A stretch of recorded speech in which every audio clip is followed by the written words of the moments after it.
मानवतावादी दोस्तों, अंबेडकरवादी दोस्तों,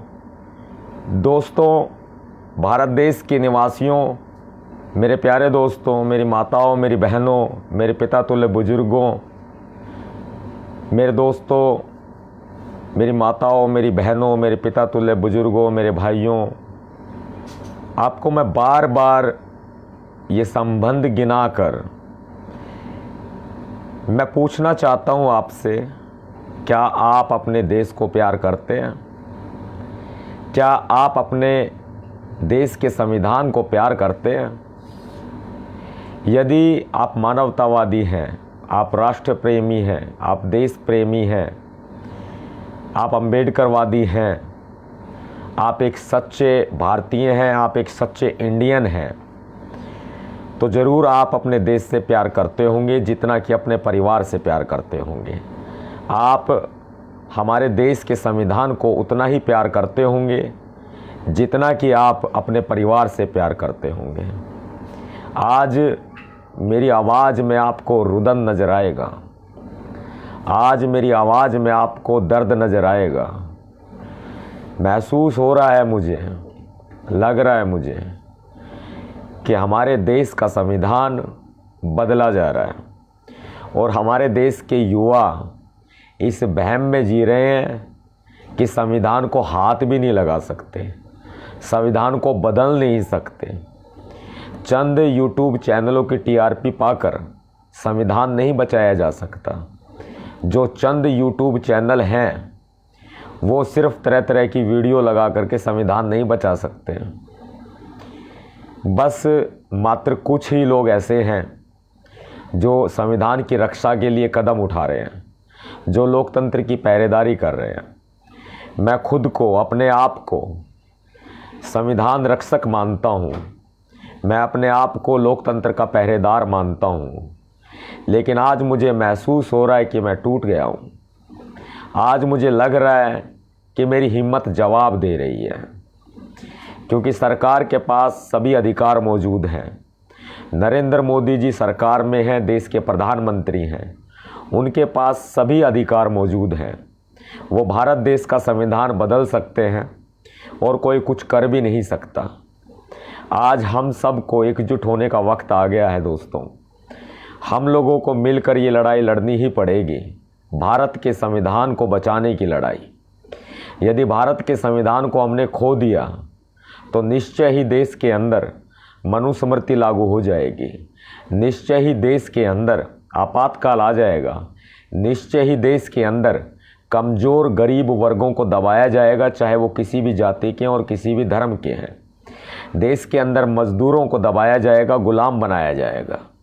देश के अंदर किसानों को दबाया जाएगा, गुलाम बनाया जाएगा। देश के अंदर भूमिहीन किसानों को दबाया जाएगा और गुलाम बनाया जाएगा।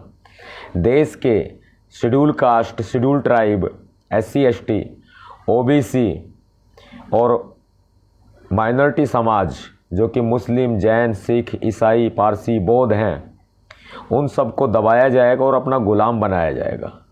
मनुस्मृति कहती है ना, 4 वर्ण होते हैं सिर्फ। मनुस्मृति कहती है सिर्फ 4 वर्ण होते हैं। वेद पुराण भी कहते हैं कि सिर्फ 4 वर्ण होते हैं, और इन 4 वर्णों के अलावा जो भी जिस जाति का व्यक्ति है, तो शूद्र को सबसे नीचे रखा गया है। आप समझदार हैं, समझते हैं। मैं ज़्यादा कुछ कहूँ, ये मैं सीधी बात पूछ लेता हूँ आपसे।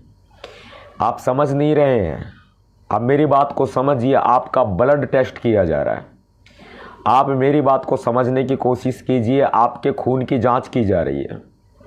आप मेरी बात को समझने की कोशिश कीजिए कि आपके दिमाग का टेस्ट किया जा रहा है। आप मेरी बात को समझने की कोशिश कीजिए, आपके अंदर कितनी शक्ति है, इस भारत देश के लोकतंत्र में कितनी शक्ति है, ये टेस्ट किया जा रहा है। ये जो मोदी सरकार के मंत्री और इनके सलाहकार बार बार ये बयान देते हैं ना कि संविधान को बदलना ही पड़ेगा, संविधान बदलने की मांग करते हैं, नया संविधान लाने की मांग करते हैं, तो इनका सिर्फ एक ही ध्येय होता है, एक लक्ष्य होता है कि देखते हैं भारत देश के अंदर कितना विरोध होता है और कितने लोग अपने काम धंधों में व्यस्त होते हैं, कितने लोग अपने परिवार में व्यस्त होते हैं, कितने लोग अपने काम धंधे में, बिजनेस में, नौकरी में, रोटी पानी खाने कमाने में व्यस्त होते हैं और कितने लोग आवाज़ उठाते हैं। आवाज़ उठाने वालों की संख्या नाम मात्र की होती है। ये टेस्ट किया जा रहा है, ये टेस्ट किया जा रहा है कि लोकतंत्र में कितनी शक्ति बची हुई है, लोगों के अंदर कितनी ताकत बची हुई है, कितनी शक्ति बची हुई है। ये टेस्ट किया जा रहा है, ये टेस्टिंग है। और जो भारत का इंडिया का जो संविधान है, मैं उसका मतलब भी बता देता हूँ। जो आज ये लोग इंडिया शब्द को हटा करके भारत कर रहे हैं, भारत के संविधान में स्पष्ट उल्लेख किया गया है कि इंग्लिश में अपने देश को इंडिया कहा जाएगा और हिंदी में भारत कहा जाएगा। दोनों ही नामों को प्राथमिकता दी गई है और दोनों ही नामों को अनुमति दी गई है। अब बहुत सारे लोग ये सोचेंगे कि हमें हिंदी में क्या समस्या है, इंग्लिश में समस्या होनी चाहिए, ये विदेशी भाषा है, ये अंग्रेज़ों की लाई हुई है, ये नाम अंग्रेज़ों का दिया हुआ है। ये गलत है, ये सोच गलत है। ये सोच एक भ्रमित सोच बीजेपी के लोग फैला रहे हैं। बीजेपी की आईटी सेल में जहाँ करोड़ों रुपए बांटे जाते हैं, 10-10 रुपये एक कमेंट करने के दिए जाते हैं, 50-50, 100-100 रुपये भी दिए जाते हैं। इनके सारे मंत्री एमएलए इसमें शामिल होते हैं, इन्वॉल्व होते हैं। आईटी सेल में गाली देने के नाम पर कमेंट में गाली देने के नाम पर पैसे दिए जाते हैं, विरोध करने के नाम पर पैसे दिए जाते हैं और फेक न्यूज़ फैलाने के नाम पर पैसे दिए जाते हैं, हिंदू मुस्लिम करने के नाम पर पैसे दिए जाते हैं। बीजेपी के आईटी सेल में बहरूपियों को पैसे दिए जाते हैं। जो बहरूपिये बन के आते हैं होते हैं वो बीजेपी के कार्यकर्ता, लेकिन वो मुसलमान का, दलित का, ओबीसी का भेष बना करके आते हैं और कहते हैं कि हमें कोई आपत्ति नहीं है मोदी से, ऐसे बोलते हैं और हम लोगों को गालियाँ भी देते हैं, हम लोगों को गलत भी बताते हैं। तो इस तरह के बहुत सारे लोग हैं जो आईटी सेल के हैं। वो हो रहा है देश के अंदर। अब देश के अंदर एक बहुत बड़ी टेस्टिंग की जा रही है। भारत शब्द का इस्तेमाल किया जा रहा है। इस्तेमाल भारत शब्द का किया जा सकता है, लेकिन इंडिया शब्द नहीं मिटाया जा सकता। मैं आपको साफ तौर पे बता देता हूँ, भारत के संविधान का अनुच्छेद 1 ये कहता है India that is Bharat. India that is Bharat, यह राज्यों का संघ होगा। यानी कि जितने भी राज्य हैं भारत देश के अंदर, उनको मिलाकर के एक संघ बनता है, उनको मिलाकर के एक देश, एक राष्ट्र बनता है, जिसे हम इंडिया कहते हैं और जिसे हम भारत कहते हैं। उसे इंडिया कहा जाएगा, उसे भारत भी कहा जाएगा, ऐसा कि भारतीय संविधान में लिखा हुआ है। और ये बीजेपी जो है वो टेस्टिंग कर रही है कि भारत शब्द से कितनों को आपत्ति होती है। अब भारत शब्द में भी ये लोग राष्ट्रवाद को घुसा लाए हैं, देशभक्ति को घुसा लाए हैं, अपनी मातृभाषा हिंदी को घुसा लाए हैं। मातृभाषा के नाम पर लोगों की संवेदनाओं के साथ खिलवाड़ किया जा रहा है, लोगों की भावनाओं के साथ खिलवाड़ किया जा रहा है कि भावनात्मक तौर पर देशवासी मोदी सरकार के साथ जुड़े और मोदी सरकार के इस फैसले के साथ जुड़े। ये संविधान को बदलने का एक बहुत बड़ा कदम है।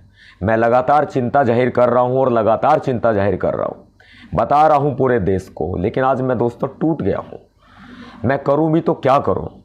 आप मुझे बताएं, मेरा मार्गदर्शन करें कि मैं करूँ भी तो क्या करूँ। मेरे हाथ में ना पावर है, ना मेरे हाथ में कुछ ऐसा कोई छड़ी है कि मैं मोदी सरकार का दिमाग बदल दूँ।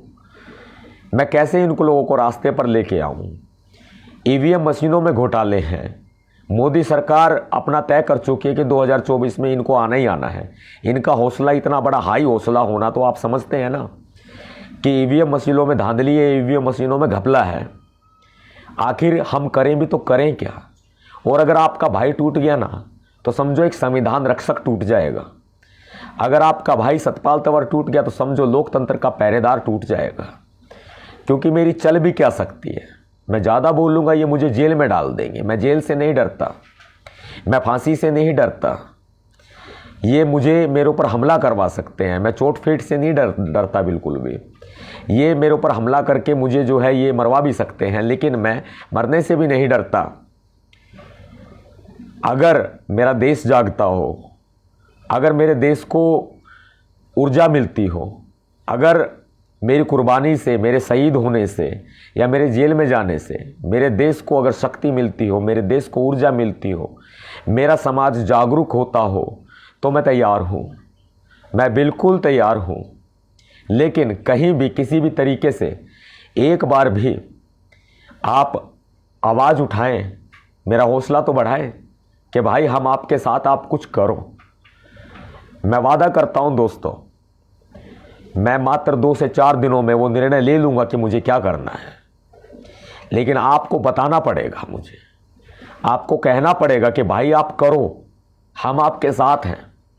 अगर आप मेरे कंधों पर बाबा साहब की जिम्मेदारियों को समझते हैं, इस संविधान को बचाने की जिम्मेदारी को समझते हैं, तो आप मुझे हौसला दें, आप मुझे मेरा साथ दें सच्चे दिल से, ऊपरी मन से नहीं, सच्चे दिल से। क्योंकि ये देश आपका भी है, ये देश मेरा भी है, ये संविधान मेरा भी है, ये संविधान आपका भी है। मैं 2 से 4 दिनों में वो निर्णय ले लूँगा जो मुझे लेना चाहिए। यदि आप कहेंगे कि भैया जी आप निर्णय लीजिए, आप कुछ कीजिए, कोई कदम उठाइए, तो निश्चय ही मैं कोई ना कोई कदम उठाऊंगा, और ऐसा कदम उठाऊंगा जो इस लोकतंत्र के लिए बहुत ही फायदेमंद होगा, जो इस देश के लिए बहुत ही फायदेमंद होगा, जो कि भारत के संविधान के लिए बहुत ही फायदेमंद होगा।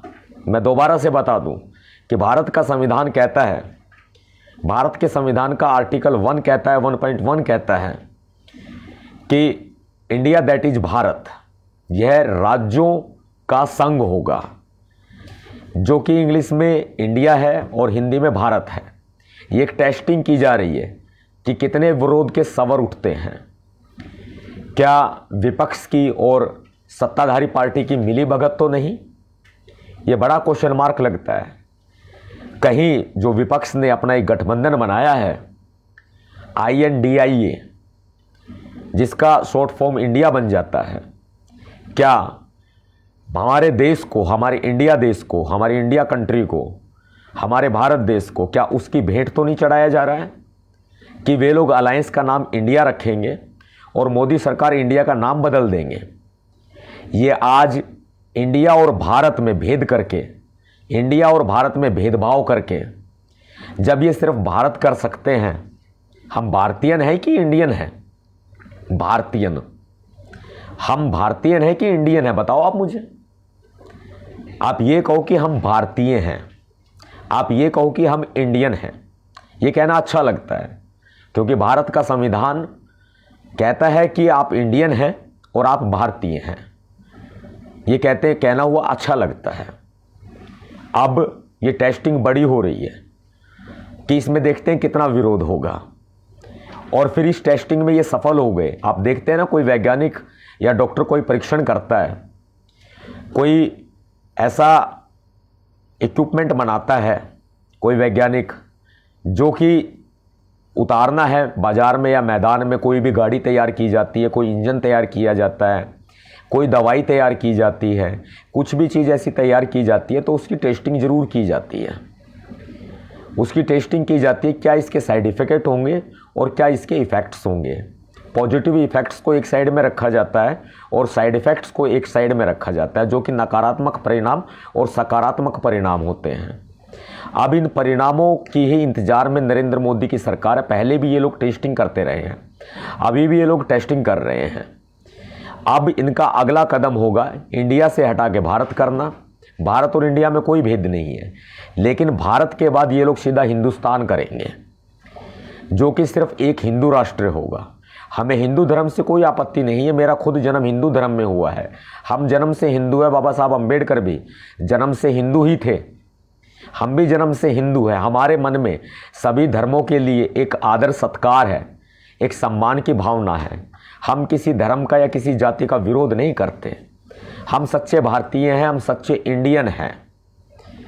हम सम्मान करते हैं अपने भारत देश का, अपने भारत देश के संविधान का, अपनी इंडिया कंट्री का, अपने ऑल इंडियन सिटीजन्स का हम सम्मान करते हैं।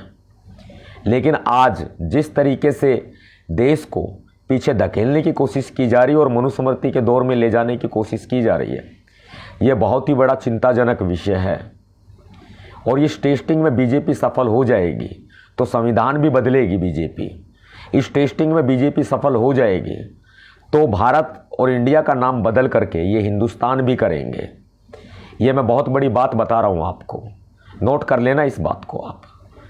मेरी आवाज़ में दर्द भी है, रुदन भी है, आंसू तो छलक नहीं रहे हैं, लेकिन कसर कोई नहीं है मेरे दोस्तों, क्योंकि मेरे भारत देश का संविधान खतरे में है। मैं टूट चुका हूं दोस्तों, मैं कर भी क्या सकता हूं। बस आज आप लोगों को आगे कदम बढ़ाने पड़ेंगे, ये बोलना पड़ेगा कि भाई आप हिम्मत मत हारो, हम आपके साथ हैं, आप कदम उठाओ। मैं वादा करता हूं आपसे कि 2 से 4 दिन में वो कदम उठाऊंगा जो सरकार ने कभी सोचा नहीं होगा, वो कदम उठाऊंगा। आपको भरोसा है ना आपके भाई के ऊपर, आपको विश्वास है ना आपके भाई के ऊपर, तो अपने भाई के ऊपर विश्वास बना के रखें। आप इस विश्वास को टूटने मत दीजिएगा दोस्तों। मैं इस भारत देश के संविधान की रक्षा करने के लिए तैयार हूं, लेकिन अकेला नहीं, आपके साथ मिलकर। सभी साथियों को क्रांतिकारी जय भीम, जय भारत, नीला सलाम, जय संविधान, भीम सेना जिंदाबाद। अपना जवाब जरूर दीजिएगा दोस्तों, अपना जवाब जरूर दीजिएगा, मुझे इंतजार रहेगा आपके जवाब का। अगर भारत देश का संविधान बचाना है तो आपको साथ देना पड़ेगा, अपने भैया जी का साथ देना पड़ेगा।